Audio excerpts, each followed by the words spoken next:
નમઃ પાર્વતીપતય હર હર મહાદેવ હર. દ્વિતીય સ્કંદમાં ચતુશ્લોકી ભાગવત જે સ્વયં નારાયણે બ્રહ્માને કહ્યું હતું એ 4 શ્લોકમાં જ આખો ભાગવતનો સાર છે. પછી સર્ગ લીલા આવી, વિસર્ગ લીલા આવી.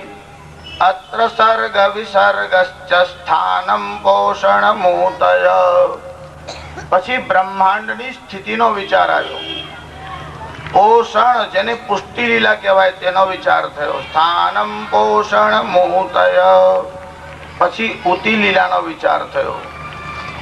મન્વંતરમ એક કાળનું યુનિટ છે. એક કલ્પમાં 14 મનુ થાય. એક મનુના કાળને મન્વંતર કાળ કહેવાય. મન્વંતરેશાનું કથા. ઈશ એટલે ભગવાનના અવતારોની અને અનુ એટલે અનુયાયીઓની કથા. નિરોધો મુક્તિરાશ્રય. દસમ સ્કંદમાં નિરોધ લીલા છે.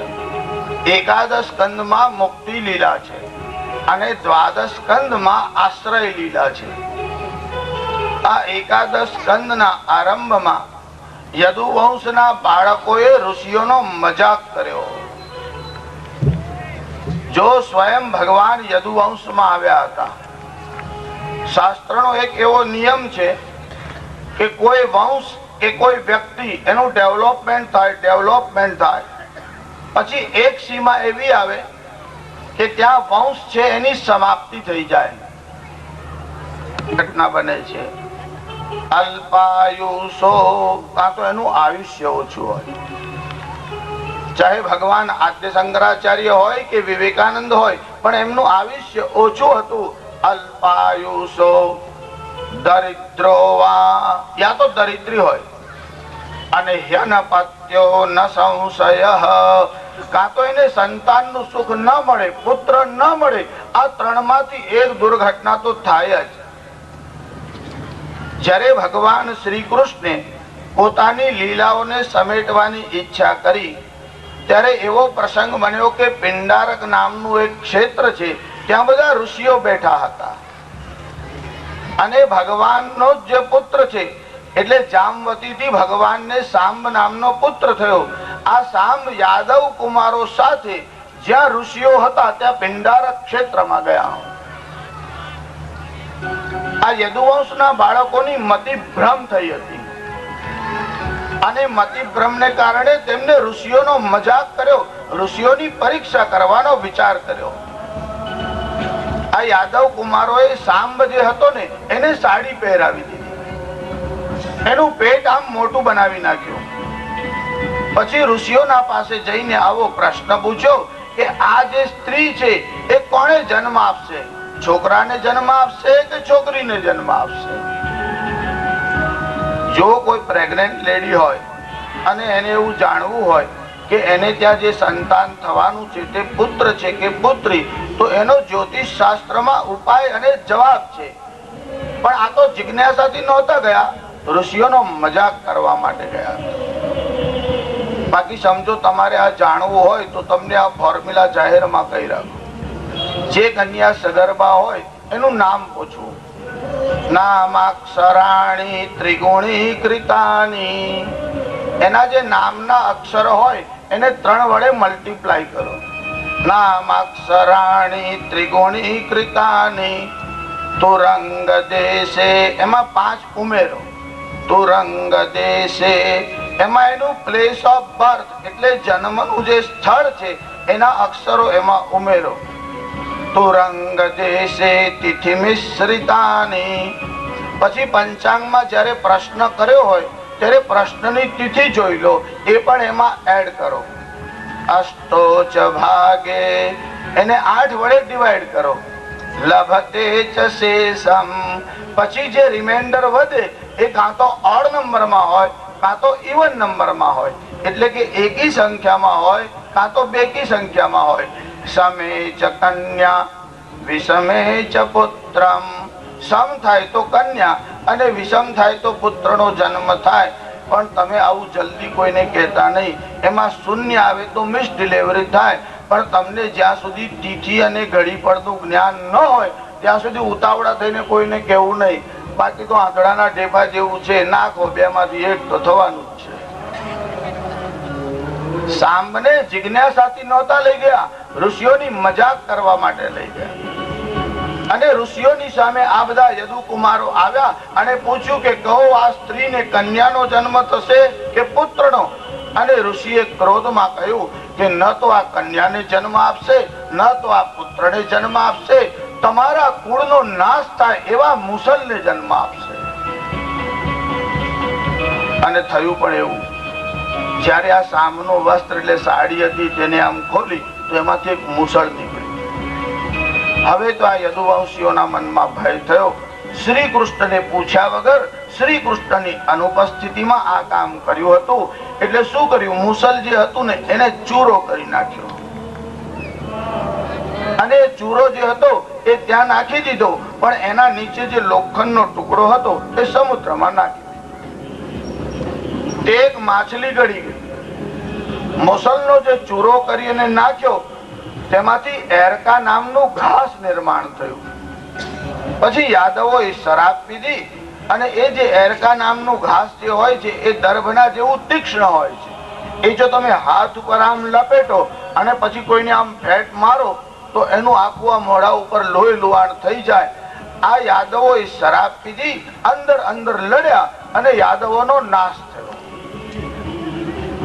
ભગવાને પોતાની લીલા સંકેલવાનું નક્કી કર્યું હતું.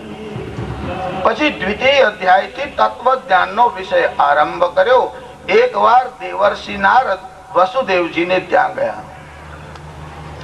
વસુદેવજીએ દેવર્ષિ નારદને ભિન્ન ભિન્ન પ્રશ્ન પૂછ્યા છે. જ્યારે દેવર્ષિ નારદ વસુદેવના પ્રશ્નનું સમાધાન કરવા લાગ્યા ત્યારે દેવર્ષિ નારદે યોગીશ્વરોનો જે સંવાદ થયો તે જ વસુદેવજીને કીધો છે. આ 9 યોગીશ્વર થયા. જો તમને પંચમ સ્કંદમાં મનુના વંશની વાત કરી હતી,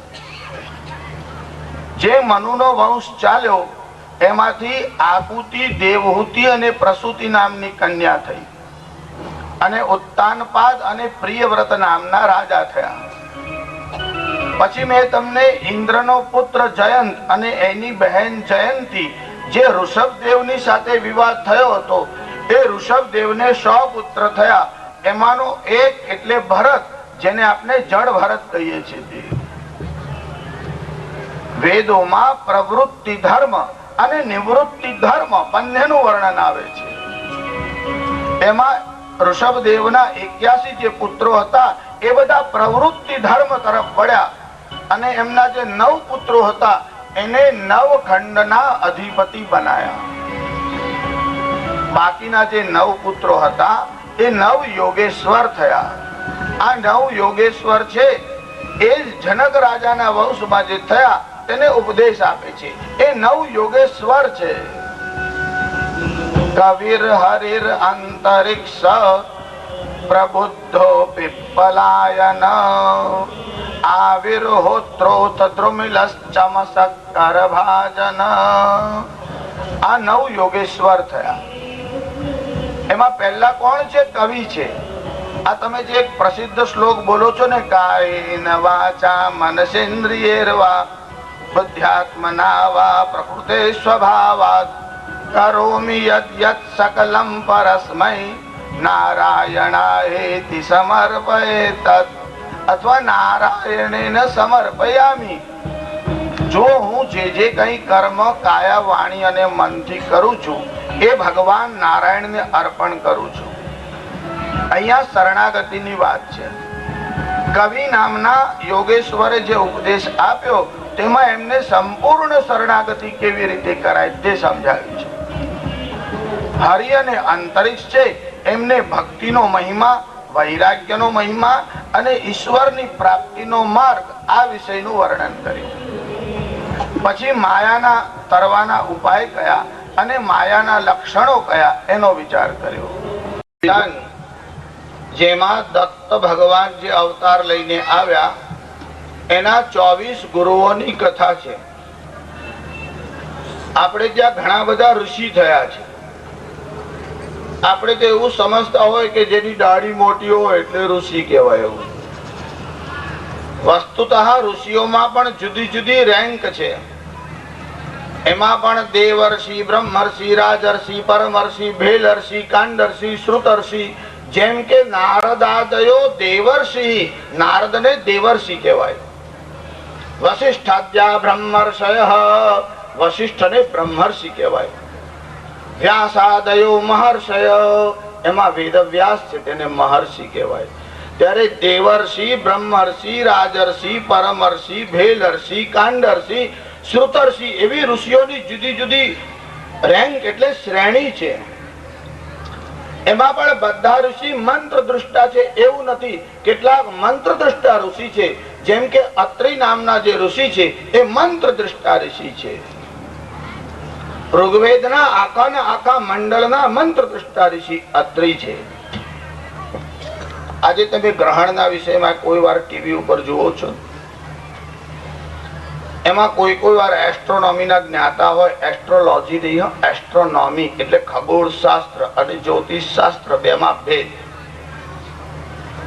એક ખગોળના જ્ઞાતાઓને લઈ આવે, પછી એ ટીવી પર એવું બોલતા હોય કે પહેલા લોકોને અને ખાસ કરીને ભારતમાં ગ્રહણ વિશેનું કઈ જ્ઞાન હતું નહીં, બહુ અંધશ્રદ્ધા ધરાવતા હતા, અને આ રાહુ છે એ સૂર્યને અથવા ચંદ્રને ગળી જાય આવું સમજાવે છે. વસ્તુતા તો આવું જે કહે છે ને એમને જ ગ્રહણના બારામાં કઈ સમજણ નથી. આખી પૃથ્વીમાં સૌથી પહેલા ગ્રહણના વિષયનો સિદ્ધાંત કોઈએ આપ્યો હોય તો તે અત્રિ નામના ઋષિ છે.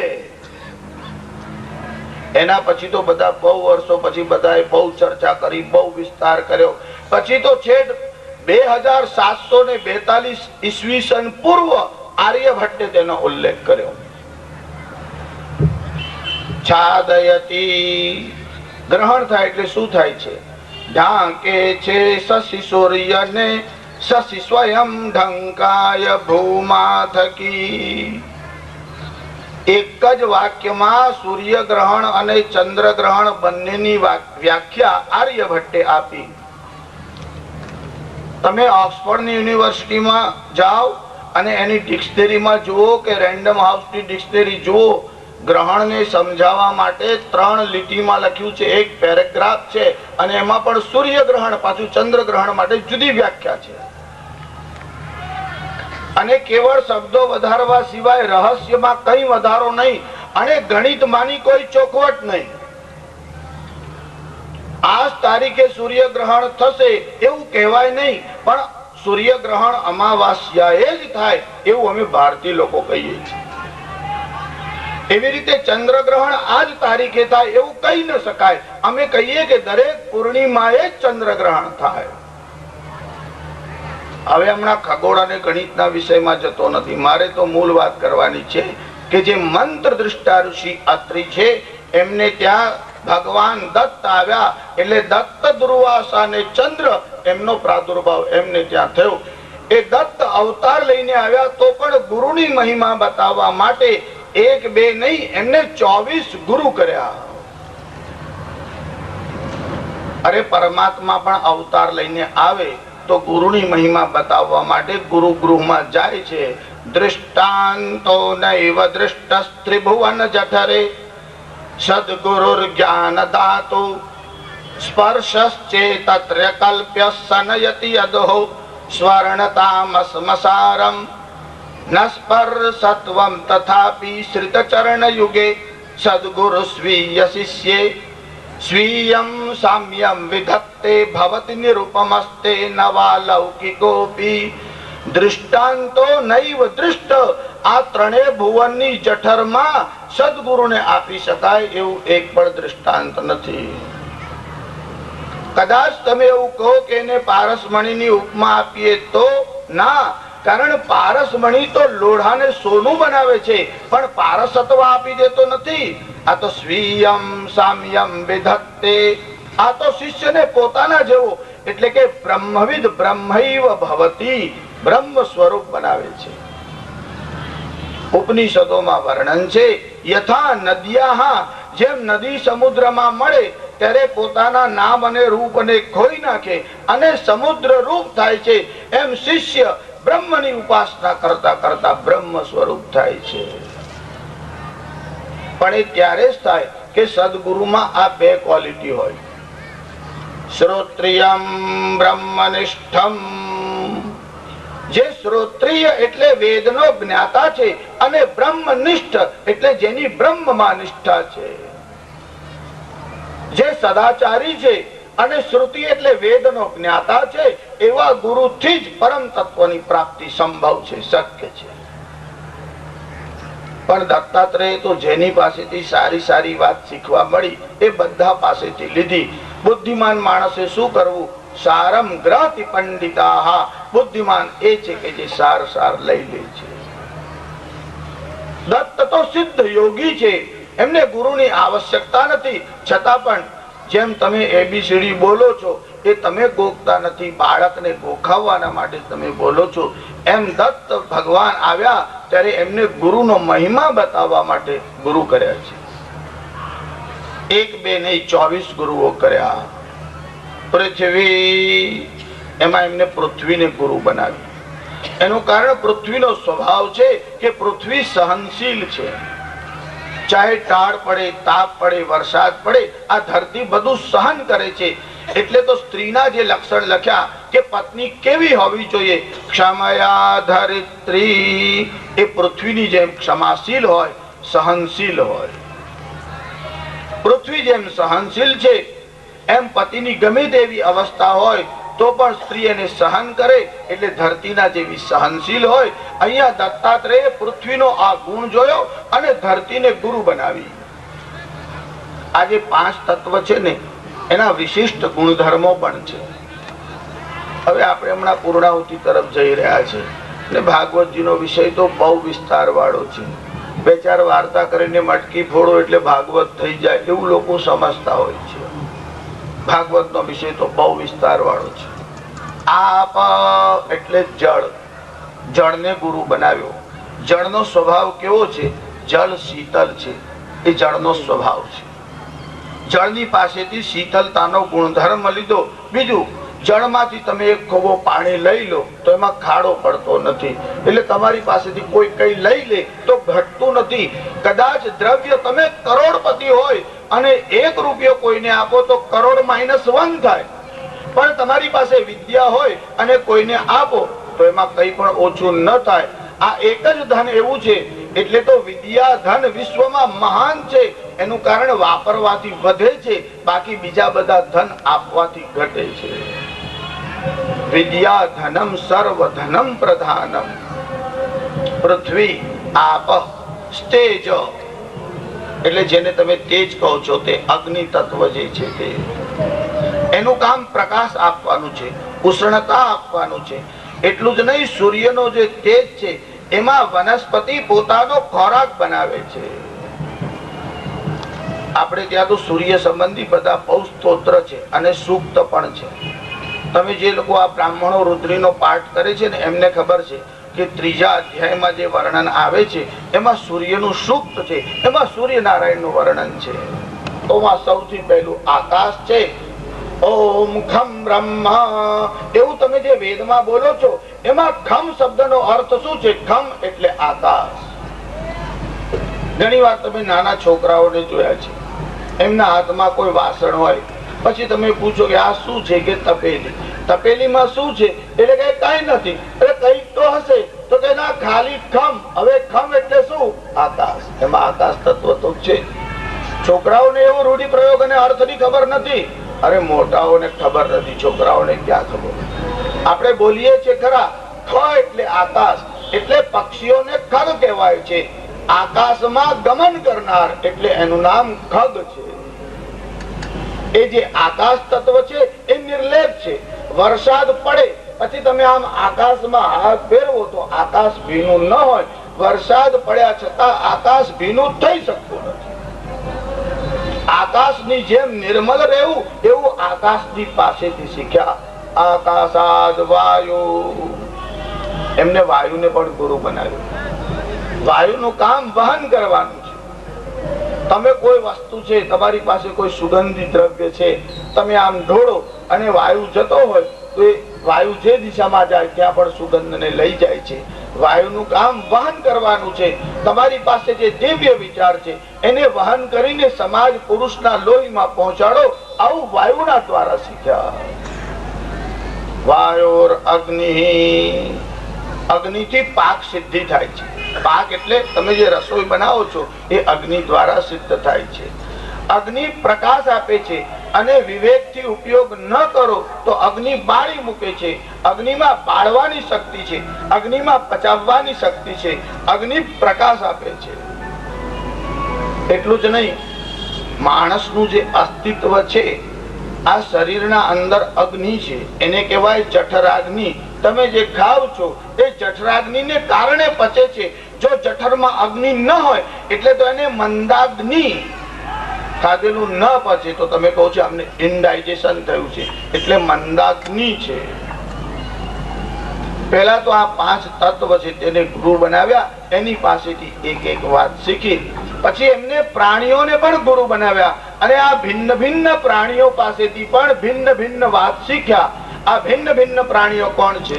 કુરંગ, માતંગ, પતંગ, ભૃંગ, મીના, હતાહ પંચ ભીરેવ પંચ, એક પ્રમાદી સકથમ ન હન્યતે, યસ્યેવતે પંચ ભીરેવ પંચ. કુરંગ શબ્દનો અર્થ થાય છે હરણ. જો એમને હરણને ગુરુ બનાવ્યું, હરણના પાસેથી કયો ગુણ શીખ્યા? તો કહે છે કે આ હરણને સંગીત બહુ પ્રિય છે. તમે કાન દ્વારા જે ગ્રહણ કરો છો એનું નામ શબ્દ છે. આ 5 તન્માત્રાઓ છે, શબ્દ, સ્પર્શ, રૂપ, રસ અને ગંધ. એ 5 જ્ઞાનેન્દ્રિયો દ્વારા ગ્રહણ કરાય છે. એમાં હરણને સંગીત બહુ પ્રિય છે. જ્યારે હરણનો શિકાર કરવાનો હોય ત્યારે આ લોકો શું કરે? જંગલમાં જાય, પછી ત્યાં જઈને વેણું વગાડે. હવે વેણું વગાડે એટલે સાંભળવા માટે હરણ આમ નજીક આવે અને પછી સ્થિર થઈને ત્યાં ઉભું રહી જાય. મધુરમ સુસ્વરમ શ્રુત્વા ધાવમાનોપી તિષ્ઠતિ. મધુર સંગીત સાંભળતા જ આ દોડતું રહેલું હરણ એ સ્થિર થઈ જાય છે, ઉભું રહી જાય છે. મધુરમ સુસ્વરમ શ્રુત્વા ધાવમાનોપી તિષ્ઠતિ. અને જ્યારે આ હરણ ઉભું રહી જાય ત્યારે પેલો શિકારી આમ તીર છોડે અને હરણ ત્યાં ભૂમિ ઉપર ગબડી જાય. આવા જ એક શિકારીએ હરણને તીર માર્યું અને આ હરણ જ્યારે ભૂમિ ઉપર આમ ધરાશાયી થઈને પડ્યું, હજુ એનો પ્રાણ નીકળ્યો નહોતો. પેલો શિકારી નજદીક ગયો એટલે આ હરણને વાચા થઈ અને હરણ એવું બોલવા લાગ્યું, ચર્મ કાળ બિસ્તર કરો, अरु मांस रांध के खाओ, जब तक तन में प्राण है वेणु और सुनाव. જો આ મારી ચામડી તારા કામમાં લાગતી હોય તો લઈ જા, કારણ તમે ધ્યાન કરવા બેસો ત્યારે મૃગ ચર્મ અને વ્યાઘ્ર ચર્મ એનો ઉપયોગ થાય છે. આપણે ત્યાં ઋષિઓ જે છે એ મૃગ ચર્મ નો ઉપયોગ કરે છે. તમે જુઓ આ મોટા મોટા ઋષિઓ છે, ભગવાન પણ મૃગ ચર્મના ઉપર કાં તો વ્યાઘ્ર ચર્મના ઉપર બેસે છે. તમે જ્યારે ધ્યાન કરવાના માટે બેસો ત્યારે આપણા શરીરમાં વિદ્યુત શક્તિ છે જેને ઇલેક્ટ્રિસિટી કહેવાય. તમે ધ્યાનની મુદ્રામાં જો ધ્યાનની મુદ્રામાં બેસવાનું હોય, આમ તો આસનો જેટલી યોનિઓ છે તેટલા આસન છે, એટલે 84 લાખ આસન છે, પણ એમાં મુખ્ય આસન 84 છે અને એ 84 માં પણ 5 જ મુખ્ય છે. એ જે આસનો છે એ જે તે પ્રાણીઓ છે તેના બેસવાની રીતથી નિર્માણ થયા છે. જેમ કે ભુજંગ આસન, ભુજંગ એટલે સર્પ, સર્પ જેવી રીતે બેસે એવી રીતે બેસો, એનું નામ છે ભુજંગાસન. મયુર આસન એટલે મોર જેવી રીતે ઉભો રહે છે એમ હાથને અહીંયા મધ્યમાં રાખવાના અને હાથ ઉપર બધું વેઇટ આપી અને આખા બોડીને સ્ટ્રેટ રાખવાનું. ત્યારે મયુરના જેવું જે આસન છે એનું નામ મયુરાસન છે. આસનમાં મૃગચર્મ નો ઉપયોગ થાય છે. એનું કારણ તમે જયારે ધ્યાનમાં બેસો ત્યારે અંગુષ્ઠ અને તર્જની, જેને ઇન્ડેક્સ ફિંગર કહેવાય, એ બંનેને આમ ભેગા કરીને રાખવામાં આવે છે. આંગળાઓમાંથી જે વિદ્યુત પ્રવાહ વહે છે એ નેગેટિવ અને પોઝિટિવ, અંગૂઠામાંથી જે વહે છે તે પોઝિટિવ અને આંગળામાંથી જે વહે છે તે નેગેટિવ છે. ઇલેક્ટ્રિસિટીમાં પણ બલ્બ ત્યારે જ સળગે, એક જ વાયર નાખો તો ન ચાલે, એમાં બંને વાયર નાખવા પડે. ઇલેક્ટ્રિસિટીમાં તો તમને પરિણામ દેખાય છે, ધ્યાનમાં તમને જલ્દી ખબર પડતી નથી, પણ જયારે તર્જની અને અંગુષ્ઠ ભેગા થાય અને ઘૂંટણ ઉપર તમે આમ બેસો, આપણે ત્યાં જુદા જુદા પ્રકારની મુદ્રાઓ છે. જો ભાઈ ભાગવતજી છે ને, એ તો ગંગાજળ જાઓ ને તેમ થોડું લોટીમાં લઈ આવવાનું, એમ ભાગવત માંથી થોડું થોડું લઈ આવવાનું. બધું બોલવા બેસો તો તમને પણ સમય ન હોય અને મારાથી એટલા દિવસ બેસાય. મુદ્રાઓ કેટલી, આસનો કેટલા, આસનના ફળ કેટલા, આસનના લાભ કેટલા. આજકાલ તો ટીવીમાં પણ તમે બધા બહુ આસનો જોતા હશો ને લોકો એને જ યોગા યોગા એવું કે છે, હાથ પગ હલાવે, લાંબા ટૂંકા કરે એને લોકો યોગ કે છે, એ પણ યોગા બોલે છે. હવે હમણાં યોગના વિષયમાં જતો નથી, પણ આ હરણ પેલાને એવું કહે છે કે ચર્મ કાળ બિસ્તર કરો, અરુ માંસ રાંધ કે ખાઓ, જબ તક તન में प्राण है વેણુ और સુનાવ. સંગીતમાં આસક્ત થવાથી હરણ ખલાસ થયું. આ વાત હરણના પાસેથી શીખ્યા. પુરંગ માતંગ પતંગ ભૃંગ મીના. મતંગ એટલે હાથી. હાથી કામ સુખ ભોગવવા જતા ખલાસ થાય છે. હાથી સ્પર્શનું સુખ લેવા માટે જાય અને ખલાસ થાય છે. જો અત્યારે તમે કોઈ વાર વાંદરા પકડે છે જોયું હશે, એમ હાથીને પકડવા પણ એક કાળે યુક્તિ કરવામાં આવતી. એક મોટો ખાડો બનાવવામાં આવે, એમાં માટીની ગજી એટલે હાથણ બનાવવામાં આવે, એના ઉપર વાંસની પાતળી ચિપ્સ નાખવામાં આવે, એના ઉપર ગ્રાસ એટલે ઘાસ નાખવામાં આવે. હવે ગજી જે છે એ દેખાય એવી રાખવામાં આવે, એટલે હાથી ત્યાંથી આમ પસાર થતો હોય ત્યારે ગજીને જુએ અને એના મનમાં સ્પર્શનું સુખ લેવાની ઈચ્છા થાય.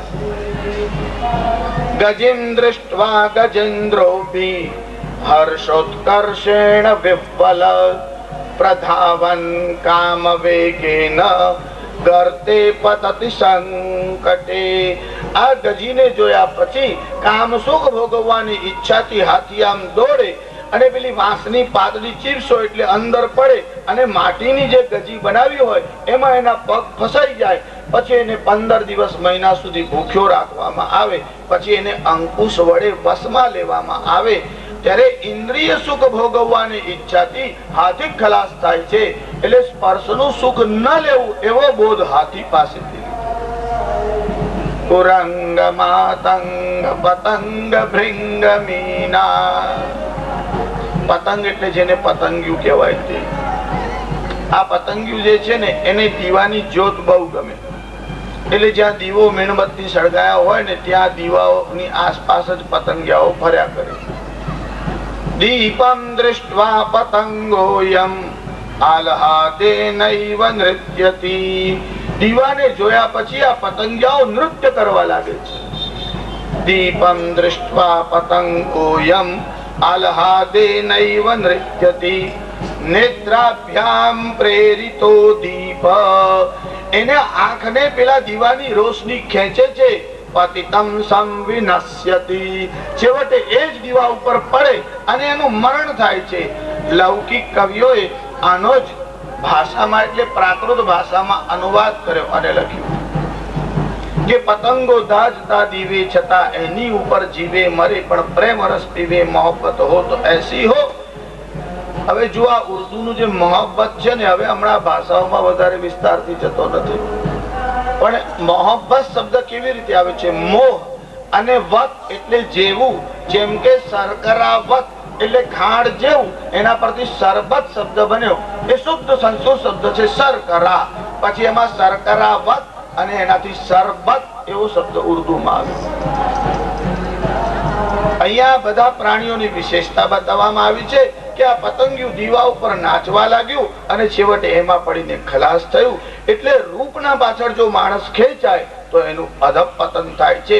રૂપની આસક્તિ ન રાખો. પરમાત્માએ 2 ઠેકાણે બહુ આસક્તિ રાખી છે. એક સ્વાદમાં, ઉંમર વધે તો પણ સ્વાદની ઈચ્છા તો થાય. ડોસી થઈ હોય તો પણ એવું થાય, બહુ દાડા થયા ઢોકળા ખાધા નથી, જરા આજે ખાઈએ, એવો મનમાં ભાવ થાય. એક રસ અને બીજું રૂપ.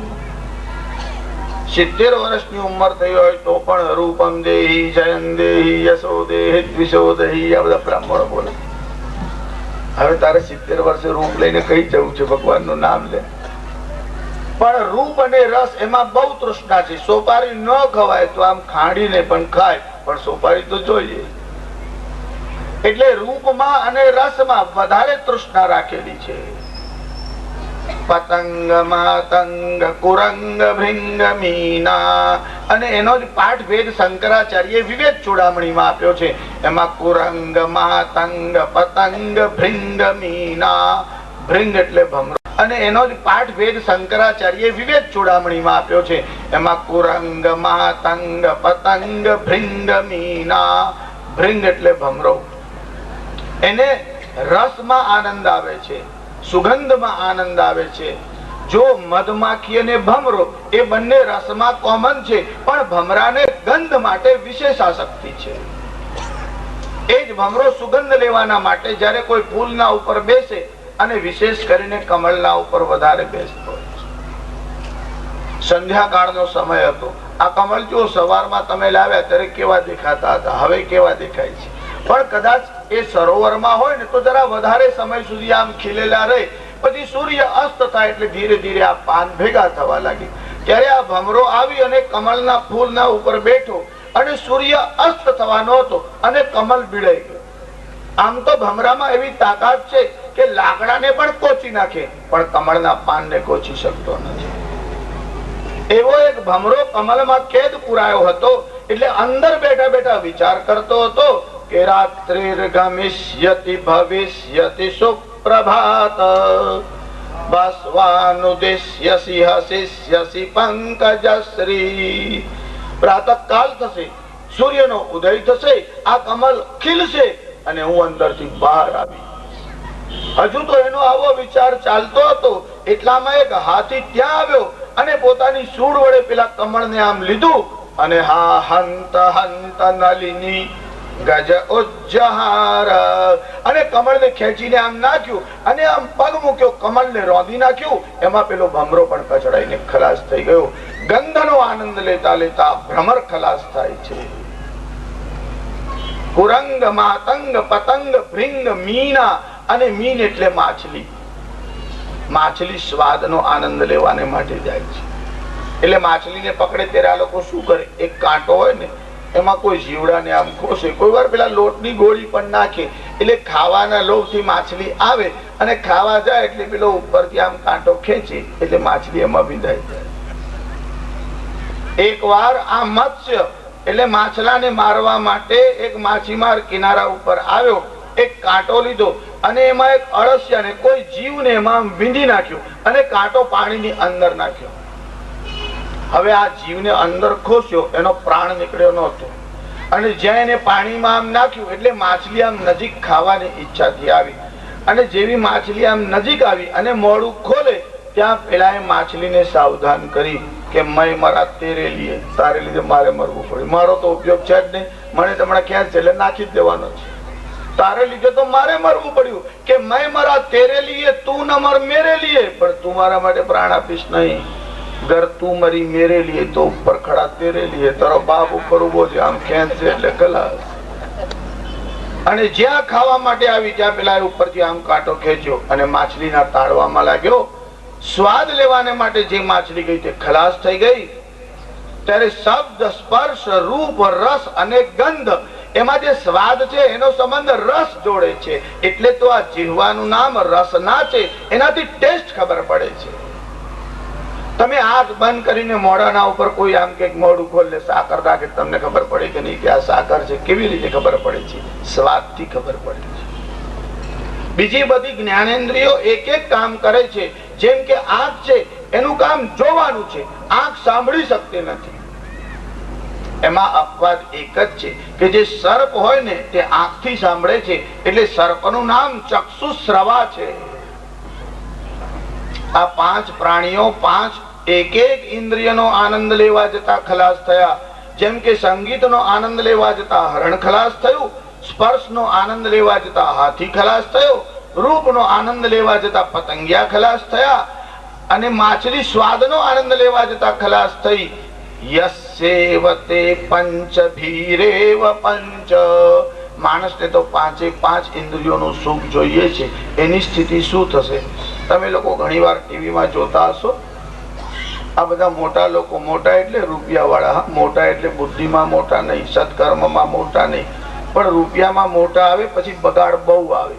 પછી આ લોકો ટીવીમાં આવ્યા હોય પછી તમે જેમ હાથમાં આમ પ્રસાદ રાખો, કાં તો દૂધ રાખો, કાં તો ચા રાખો, એમ આ લોકો તો પેલી ઇંગ્લિશ છાપ વાળી હોય ને એવી 2 પ્યાલી આમ હાથમાં રાખે ને પછી જયારે ભેગા થાય આપસમાં ત્યારે શું બોલે ખબર છે? ચીયર્સ. અંગ્રેજીમાં એક ચીયરફુલનેસ શબ્દ છે, એનો અર્થ થાય છે આનંદ. એ શા માટે હથાડે છે? એનું કારણ એવું છે કે એક ઇન્દ્રિયને આનંદ આવે એના કરતા બધી ઇન્દ્રિયો જોડાય તો આનંદની માત્રા વધે. જેમ કે પહેલા ગુંગી ફિલ્મ આવતી, એટલે તમે ફિલ્મ જો એટલે આનંદ થાય, પણ જ્યારથી એ બોલવા લાગી એટલે ડાયલોગ તમને સંભળાવા લાગ્યા તો તમને વધારે આનંદ આવવા લાગ્યો. હવે સમજો કાલે એવી શોધ થાય કે બગીચો બતાવે અને તમને સુગંધ આવે તો એથી વધારે આનંદ આવે. સમજો કાલે એમાં કોઈ એવું ડેવલપમેન્ટ કરે કે અંદર પેલો આમ રસગુલ્લા બતાવતો હોય તમને ટેસ્ટ આવે તો એમાં વધારે. જેમ જેમ ઇન્દ્રિયો વધારે સંમિલિત થાય તેમ તેમ રસ વધે છે. એટલે આ લોકો આવું બોલે છે ચીયર્સ. કારણ કે જે શરાબને લોકો લઈને ઉભા છે ને એની ગંધ આવે છે, હવે એમને સુગંધ પણ આવતી હોય એટલે ઘ્રાણેન્દ્રિય એમાં જોડાય છે. એમાં શબ્દ થતો નથી, સ્પર્શ થાય છે, એને અડકી શકાય. એનું રૂપ એટલે રંગ દેખી શકાય, એનો રસ એ જીભ ચાખી શકે છે. એટલે એમાં શબ્દને છોડીને સ્પર્શ, રૂપ, રસ અને ગંધ આ 4 તો છે જ, ખાલી એમાં શબ્દ બાકી રહે છે. એટલે આપસમાં પેલી પ્યાલીઓ અથાડે એટલે શબ્દ થાય, અવાજ થાય, ધ્વનિ. ચીયર્સ એટલે 5 ઇન્દ્રિયો એમાં જોડાઈ જાય. શાસ્ત્રકારો કહે છે એક એક ઇન્દ્રિયનો આનંદ લેવા વાળા જો ખલાસ થયા તો યસ્સેવતે પંચ ભીરેવ પંચ. જે મનુષ્યોને ઇન્દ્રિયોના આનંદ જોવે એની શું દશા થશે? આ જુદા જુદા પાસેથી જુદા જુદા ગુણ શીખ્યા. એકવાર એક પારધી શિકાર કરવાને માટે ઉભો હતો. અવધૂત મહારાજ એટલે દત્તાત્રેય ત્યાંથી જતા હતા. એટલામાં ત્યાંથી એક વરઘોડો પસાર થયો.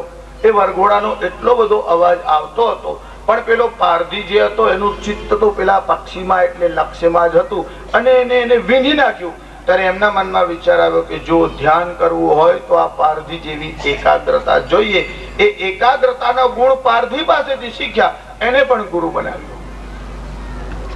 કરોડિયાને ગુરુ બનાવ્યો. તમે લોકો કરોડિયાને જોયો છે? ઉપનિષદોમાં જ્યારે સૃષ્ટિ મીમાંસાનું વર્ણન આવે છે ત્યારે એમાં એવું લખ્યું છે યથોર્ણનાભિસૃજતે ગૃહ્ણતે ચ યથા પૃથિવ્યામ ઔષધયઃ સંભવન્તિ તથા અક્ષરાત સંભવતી વિશ્વમ.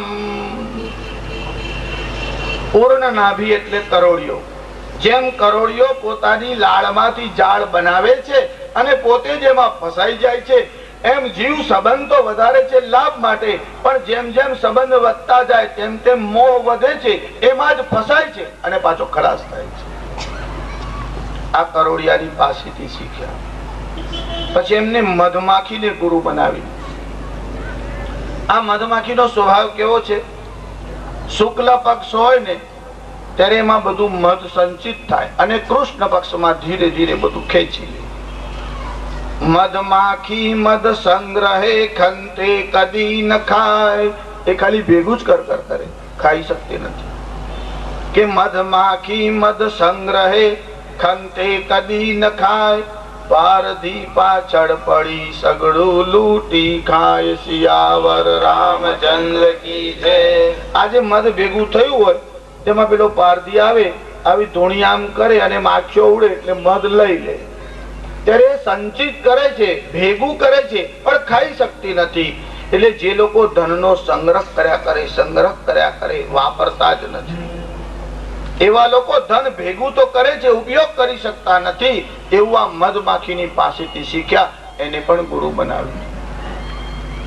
એક કુમારિકાને ગુરુ બનાવી. કુમારી કન્યા જે હતી એને ગુરુ બનાવી. પ્રસંગ એવો બન્યો કે આ કન્યાને જોવા માટે બહારથી છોકરા વાળાઓ આવવાના હતા. હવે જયારે છોકરા વાળાઓ આવવાના હતા તો એમના સત્કાર માટે ઘરમાં કઈ બનાવવાનું હતું, એટલે ડાંગર હતી એને છડવાની હતી. એટલે આ કન્યા ડાંગર છડવાને માટે બેઠી, એના હાથમાં કંગણ પહેરેલા હતા. હવે છડવા માટે હાથ ઊંચો કરે એટલે એમાં ખખડાટ થવા લાગ્યો. એટલે 4 પહેરેલી હતી એમાંથી 2 કાઢી નાખી તો પણ ખખડાટ થયો. એટલે ફરી એક કાઢી નાખી. 2 હોય તો જ કકડાટ કે ખખડાટ થાય, 1 હોય તો થાય જ નહીં. એવો સિદ્ધાંત એની પાસેથી શીખ્યા કે દ્વિતીયા દ્વૈ ભયમ ભવતી, જ્યાં દ્વૈત છે ત્યાં ભય છે. આ અદ્વૈત ની વાત આ કન્યા પાસેથી શીખ્યા, એને પણ ગુરુ બનાવ્યા. એટલું જ નહીં, પિંગલા નામની એક વેશ્યા હતી એને પણ ગુરુ બનાવી. નિરાશ સુખી પિંગલાવત. એકવાર આ પિંગલા જે ગણિકા હતી એ કોઈ ગ્રાહક ની રાહ જોઈને બેઠી હતી. પછી નિરાશ થઈ ત્યારે એના મનમાં વૈરાગ્ય આવ્યો અને મનમાં વિચાર થયો, અરે રે ભગવાને આ શરીર આવું સરસ આપ્યું છે અને મેં દેહનો વ્યાપાર કર્યો, એવો એના મનમાં ખેદ થયો અને વૈરાગ્ય નિર્માણ થયો. સાંખ્ય દર્શનમાં પણ આ સૂત્ર આવે છે કે નિરાશ અર્થાત જે આશા છોડી દે છે. આપણે નિરાશ શબ્દ જુદા અર્થમાં વાપરે છે. કોઈ ઉદાસ હોય તો આપણે કહીએ જ્યાં તો નિરાશ થઈને બેઠા. એક આશા છોડવી પડે છે અને એક સ્વેચ્છાથી છોડાય, એમાં ફરક છે. નિરાશ સુખી પિંગલાવત, જે આશાઓનો ત્યાગ કરે છે એ પિંગલાની જેમ સુખી થાય છે, માટે એને ગુરુ બનાવ્યું. આમ બધા પાસેથી જુદા જુદા ગુણ લીધા. 24 ગુરુઓને એમને બનાવ્યા. શ્રી રામચંદ્ર ભગવાન કી. ભગવાનની લીલા જે હતી હવે સમેટવાની હતી. યાદવોના બાળકો જે ઋષિઓનો મજાક કરવા ગયા અને જે મુસલનું ચૂર્ણ કર્યું, પછી એના નીચે લોખંડનો જે ટુકડો હતો એ સમુદ્રમાં નાખી દીધો. તે એક માછીમાર ત્યાં આગળ માછલા પકડવા ગયો. એક માછલી પકડાઈ, એને ચીરી, એમાંથી પેલો લોખંડનો ટુકડો નીકળ્યો, એમાંથી એને એક તીર બનાવી. હવે જરા નામના પારધીના હાથમાં એ લોખંડનો ટુકડો આવ્યો, એમાંથી તીર બનાવ્યું. ભગવાન પ્રભાસ ક્ષેત્રમાં ગયા. આજે પણ સોમનાથની પાસે યાત્રામાં તમે જાઓ એટલે ત્યાં આગળ ભગવાન સ્વધામમાં ગયા હતા. એ પીપળાનું વૃક્ષ આજે પણ છે. ભગવાન ત્યાં આગળ પીપળાના વૃક્ષના પાસે ભગવાન બેઠા હતા. ભગવાને પોતાના એક ઉપર બીજો પગ આમ સાથડામ રાખેલી હતી. ભગવાનના પગના જે તળિયા છે તે એકદમ લાલ વર્ણના હતા. કમળનું ફૂલ કેવું હોય એવા હતા. આ પારધીને દૂરથી કોઈ મૃગ હશે એવી મનમાં શંકા થઈ અને એને તીર છોડ્યું. જયારે ત્યાં આવ્યો તો ખબર પડી કે શ્રી કૃષ્ણને વાગ્યું. પછી આ જરા નામનો પારધી જે હતો એ બહુ દુઃખી થયો. ભગવાનને ક્ષમાયાચના માંગી. ભગવાને કહ્યું, આ મારી ઈચ્છાથી થયું છે, મારું કાર્ય પૂરું થયું છે. આ યદુવંશના લોકો પણ અંદર અંદર ઝઘડીને મરશે. અને ભગવાન સ્વધામમાં ગયા છે. પણ ભગવાન સ્વધામમાં જવા લાગ્યા ત્યારે ઉદ્ધવજી ત્યાં આવ્યા. ભગવાનને પ્રણામ કરીને કીધું, મને સાથે લઈ જાઓ. ભગવાને ના પાડી. ભગવાને ઉદ્ધવને જે જ્ઞાન આપ્યું છે એ ઉદ્ધવ ગીતા બહુ સુંદર છે. એ ઉદ્ધવને કહ્યું, તમે બદ્રિક આશ્રમમાં જાઓ. અને ઉદ્ધવ બદ્રિક આશ્રમમાં ગયા. પણ જતી વખતે ઉદ્ધવે એક વાત એવી ભગવાન સાથે કરી કે જેને કારણે આજ સુધી આપણને બધાને એનો બહુ મોટો લાભ થયો. ઉદ્ધવે કીધું, પ્રભુ તમે જશો એટલે કલીનો પ્રવેશ થશે. પછી તમારા જે ભક્ત છે કે જેને તમારામાં રસ છે એ જીવોનું શું થશે? તમારા જે ભક્ત છે એ તમારા વિયોગમાં નહીં રહી શકે. ત્યારે ભગવાને કહ્યું, સ્વકીયમ યદ ભવેત તેજ. આ મારું જે તેજ છે એ હું ભાગવતજીમાં પધરાવું છું. તેથી ભાગવત એ સાધારણ પુસ્તિકા નથી, સ્વયં ભગવાનનું સ્વરૂપ છે. આજે પણ આપણે ભાગવતની યાત્રા હોય તો ભાગવતજીને માથે રાખીએ છીએ. એનું કારણ એ ભગવાનનું સ્વરૂપ છે. ઉદ્ધવજીને બોધ આપ્યો. ભગવાન સ્વધામમાં ગયા. અર્જુન પાછા આવ્યા. અપશકુન થયા. પાંડવોએ મહાપ્રયાણ કર્યું. પરીક્ષિતનો રાજ્યાભિષેક થયો. અહીંયા સુખદેવજી પરીક્ષિતને આ કથા સંભળાવે છે. અને પરીક્ષિતને આવો શાપ હતો કે 7મા દિવસે તક્ષક નામનો નાગ કરડશે અને તમારું મરણ થશે.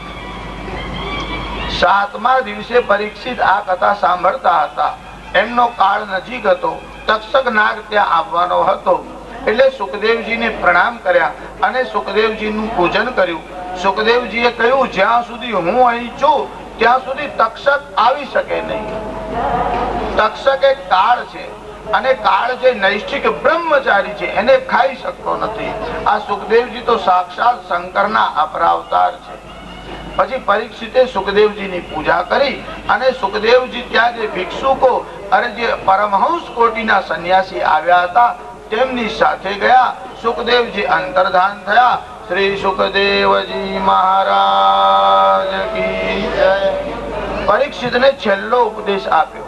છેલ્લા ઉપદેશમાં આત્મ તત્વ અને આત્મબોધ કેવી રીતે થાય તે સમજાવ્યું. કહ્યું કે આ પંચકોશ છે એનાથી આત્મા અતીત છે.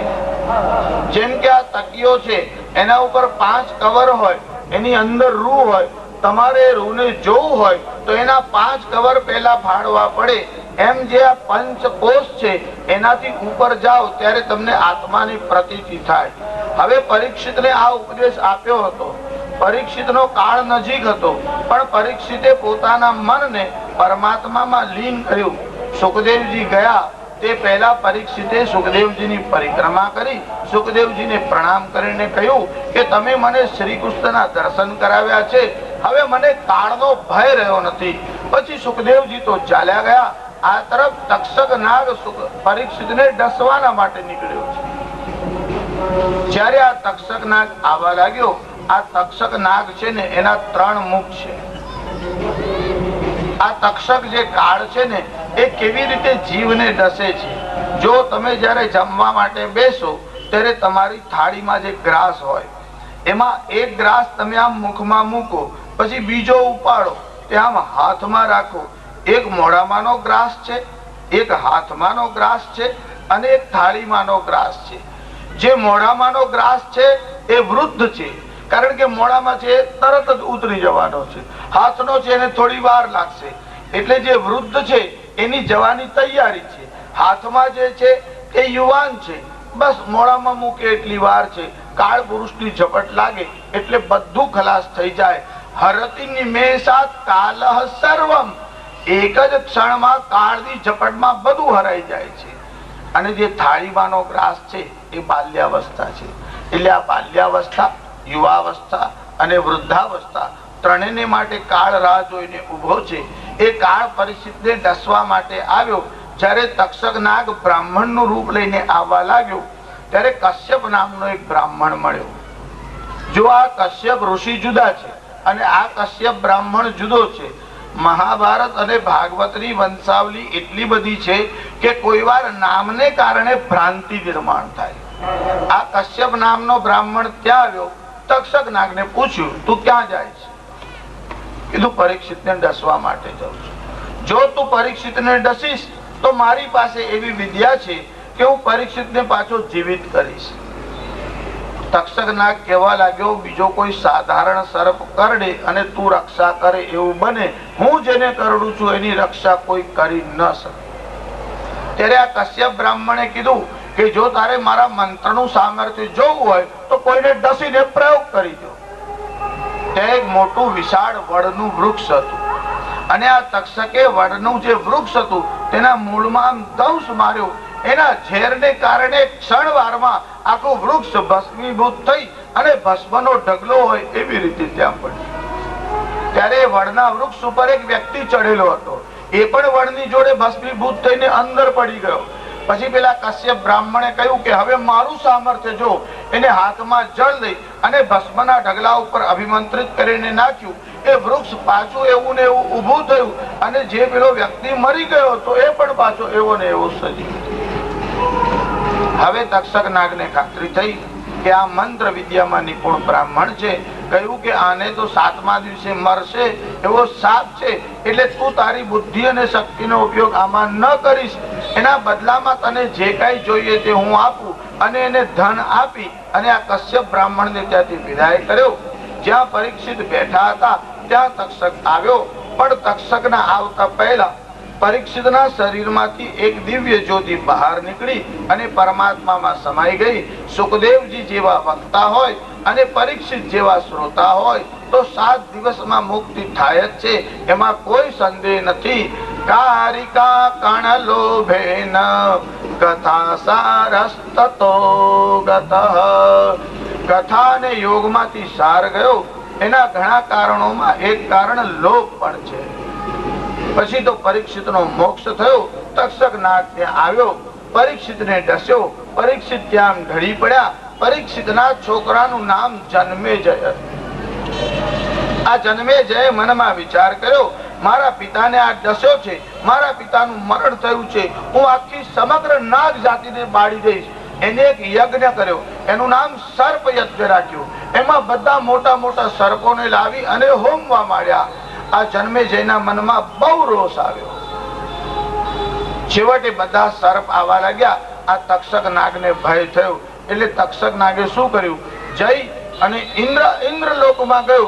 ઇન્દ્રને કીધું મારી રક્ષા કરો. ઇન્દ્ર કીધું મારા સિંહાસનની નીચે બેસી જા, તને કોઈ કાંઈ કરે નહીં, હું તારી રક્ષા કરીશ. આ ઇન્દ્રના આસનની નીચે તક્ષક આમ ભરાઈને બેઠો. અહીંયા બધા સાપ તો આવ્યા, તક્ષક દેખાયો નહીં. ત્યારે આ જન્મેજયે બ્રાહ્મણોને કહ્યું કે તમે મારો યજ્ઞ કરાવવા આવ્યા છો અને તમે તો બધા વેદના વિદ્વાન બ્રાહ્મણો છો, તક્ષક કેમ ના આવે? તમે મંત્ર શક્તિ વડે તક્ષકનું આવાહન કરો. બ્રાહ્મણો બધા ભેગા થયા, મનમાં નક્કી કર્યું આપણા યજમાનનું હિત થવું જ જોઈએ, આપણે આ તક્ષક નાગને બોલાવો. બ્રાહ્મણોએ તક્ષક નાગનું આવાહન કર્યું, પણ તક્ષક તો ઇન્દ્રના આસન નીચે બેઠો હતો. એક બ્રાહ્મણ તપસ્વી હતો, તેને કહ્યું આને ઇન્દ્રે આશ્રય આપ્યો છે. જન્મેજયે કીધું તો શું થયું? મંત્ર ના જ્ઞાતા બ્રાહ્મણો પાસે ઇન્દ્ર કોણ? જો ઇન્દ્ર ન માનતો હોય તો તક્ષકની સાથે ઇન્દ્રને પણ સ્વાહા કરો અને આ યજ્ઞમાં નાખો. પછી તો આ બ્રાહ્મણો બધા ભેગા થયા અને આ બ્રાહ્મણોએ મંત્રનો પાઠ કર્યો. અને કેવળ તક્ષક નહીં, તક્ષકાય ઇન્દ્રાય સ્વાહા. આ તક્ષક અને ઇન્દ્ર બંને જે છે એની આહુતિ આપો. અને ઇન્દ્ર અને તક્ષક બંનેનું નામ બોલવા લાગ્યા. એટલે ઇન્દ્ર સિંહાસન સહિત આમ આવવા લાગ્યો. દેવતાઓના ગુરુ બૃહસ્પતિને ચિંતા થઈ, જન્મેજયની પાસે આવ્યા. જન્મેજયને પ્રાર્થના કરીને સમજાવ્યો કે જન્મેજય આવી જીદ ન કરો. આ તક્ષક નામનો નાગ છે, સમુદ્ર મંથનમાંથી જ્યારે અમૃત નીકળ્યું ત્યારે આ તક્ષકે પીધું હતું, તેથી તક્ષક અજર અને અમર છે, એનું મરણ ન થાય. એને મારવાની જીદ છોડી દો. વળી ઇન્દ્ર તો બધાના અધિપતિ છે, જો દેવતાઓના અધિપતિને આવી રીતે કોઈ યજ્ઞમાં હોમી દે તો એ અમારા બધા દેવતાઓ માટે પણ અપમાનજનક છે. અમે તમને પ્રાર્થના કરીએ છીએ. જન્મેજયના મનમાં દયા આવી અને તક્ષક નાગ અને ઇન્દ્રને છોડી મૂકવામાં આવ્યા.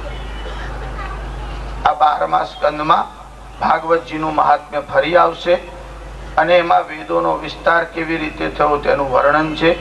સ્કંદ પુરાણના વૈષ્ણવ ખંડના 4 અધ્યાયોમાં 199 શ્લોકોમાં ફરીથી ભાગવતજીનું મહાત્મ્ય છે. આગળ આપણે આરંભ કર્યો ત્યારે પદ્મ પુરાણ અંતર્ગત 6 અધ્યાય વાળું 504 શ્લોકો વાળું જે મહાત્મ્ય છે એનો વિચાર કર્યો. ત્યારે ભાગવતજીની કથા તો દિવ્ય છે. જે લોકો સભામાં બેઠા હતા તેમને પરીક્ષિતનો મોક્ષ પોતે જ જોયો છે. 7 જ દિવસમાં મોક્ષ આપી શકે એવું સામર્થ્ય ભાગવતજીની કથાનું છે. સુરાણામ અપી દુર્લભા, દેવતાઓને પણ દુર્લભ એવી આ ભાગવતજીની કથા છે. જન્માંતરમ ભવેત પુણ્યમ, બહુ જન્મોનું પુણ્ય ભેગું થાય ત્યારે ભાગવતની કથા રાખવાનો વિચાર આવે અને એ પણ રખાઈ જાય અને નિર્વિઘ્ને પૂરી થઈ જાય. ખરેખર તમારા ઉપર ભગવાનની કૃપા છે. તમે લોકોએ સંકલ્પ કર્યો, બહુ ટૂંકા ગાળામાં સંકલ્પ કર્યો અને માણસનું સામર્થ્ય ક્યાં અને કેટલું હોય છે, પણ ઈશ્વરની કૃપાથી આ બધું થાય છે. દેવનું કાર્ય દેવ કરે છે એવો નિયમ છે. ત્યારે તમને ભગવાને નિમિત્ત બનાવ્યા. જે લોકોએ આ સત્કાર્ય કરવાનો વિચાર કર્યો તે બધા આશીર્વાદને પાત્ર છે. કેમ કે કોઈના નિમિત્તથી આટલા બધા લોકોને સત્સંગ અને ભાગવત સાંભળવાનું મળે. જે લોકોએ આ જ્ઞાન યજ્ઞમાં નાની મોટી કોઈ પણ આહુતિ આપી હોય તે બધા ભગવાન શ્રી કૃષ્ણની કૃપાના પાત્ર થાવ.